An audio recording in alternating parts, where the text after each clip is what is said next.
As we went on, again and again, John and I were making choices, and he was making choices with the actors that we felt, this may sound archaic by today's standards, we felt it wasn't a film for children anyway.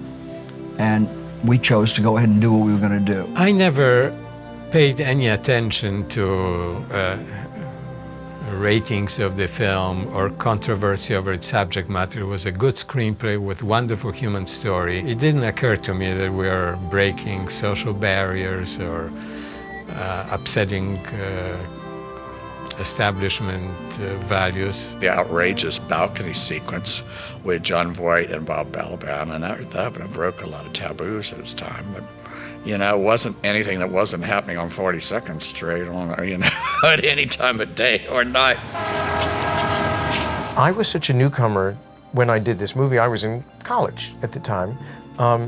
It actually didn't occur to me that there was anything at all dangerous, weird, maybe my career would be injured. I didn't have a career, so I really had very little to worry about.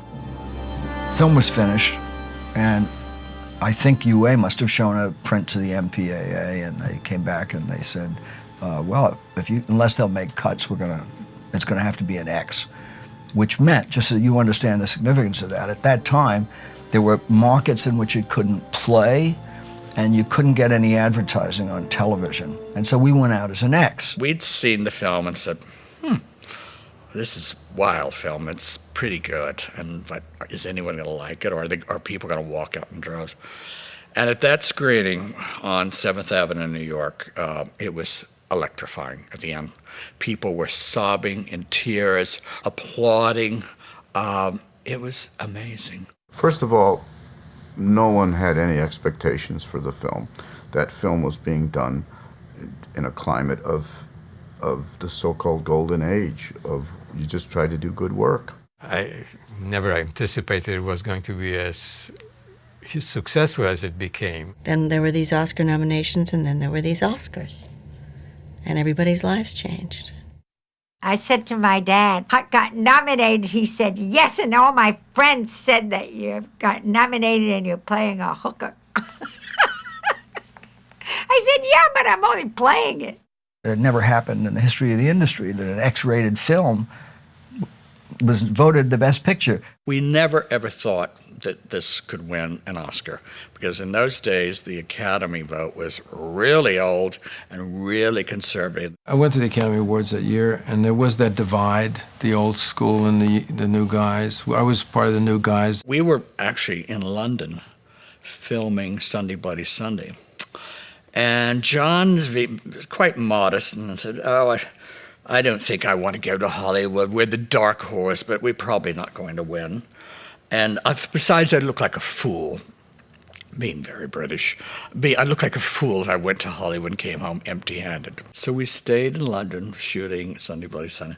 And John's secretary on Midnight Cowboy was the production secretary on the Oscar show. And she was backstage on a telephone. We had 4 o'clock in the morning in London announcing that, Waldo's Salt, and then there was, the next award. And John Schlesinger, Best Director, was just jumping up, it was wonderful.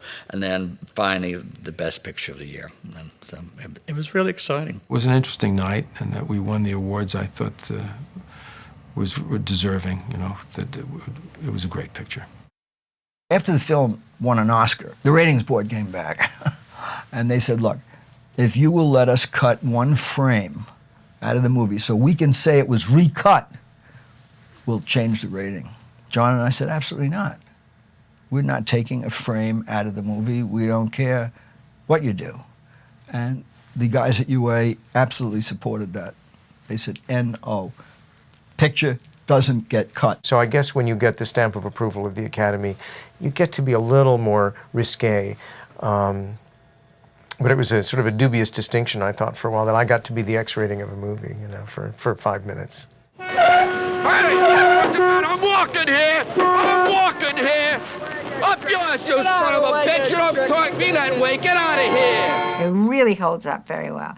And everybody seeing it for the first time has the very same response to it. When a young person sees it, it's as meaningful even though there's been the sexual revolution and this and that and whatever, and a couple of wars in between, it has never failed to really shake up a young person, because it's almost like an initiation. I think it's a classic story of redemption. I think it's really about people redeeming themselves in some major way.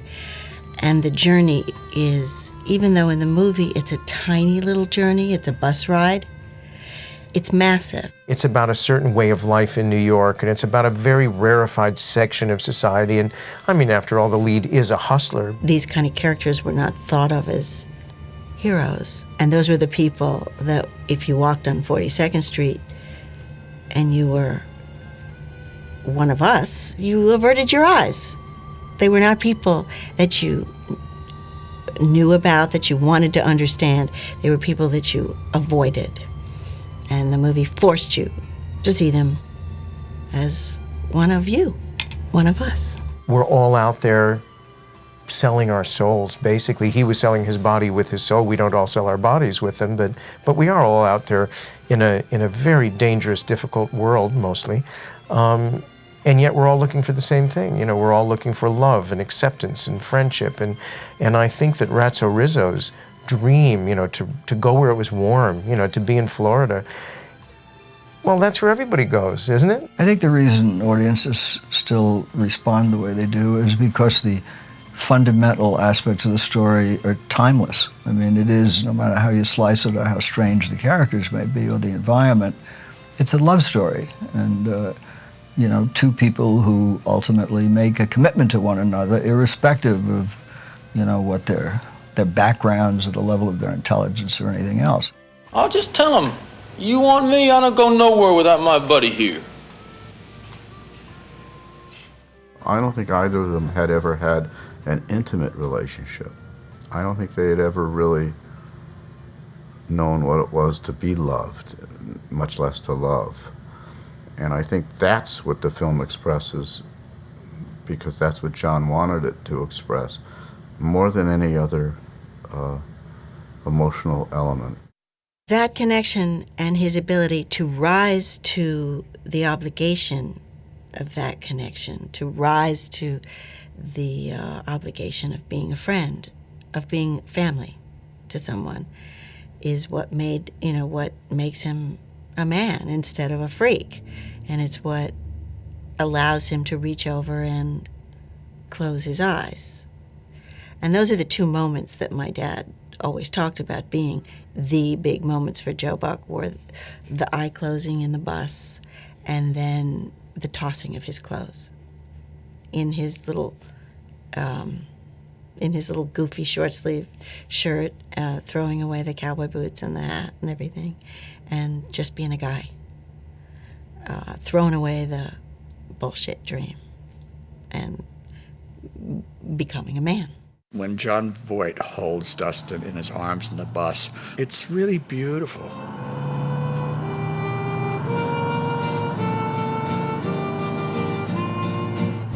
The grace of the film was in the vision of human compassion. God bless John for making this movie.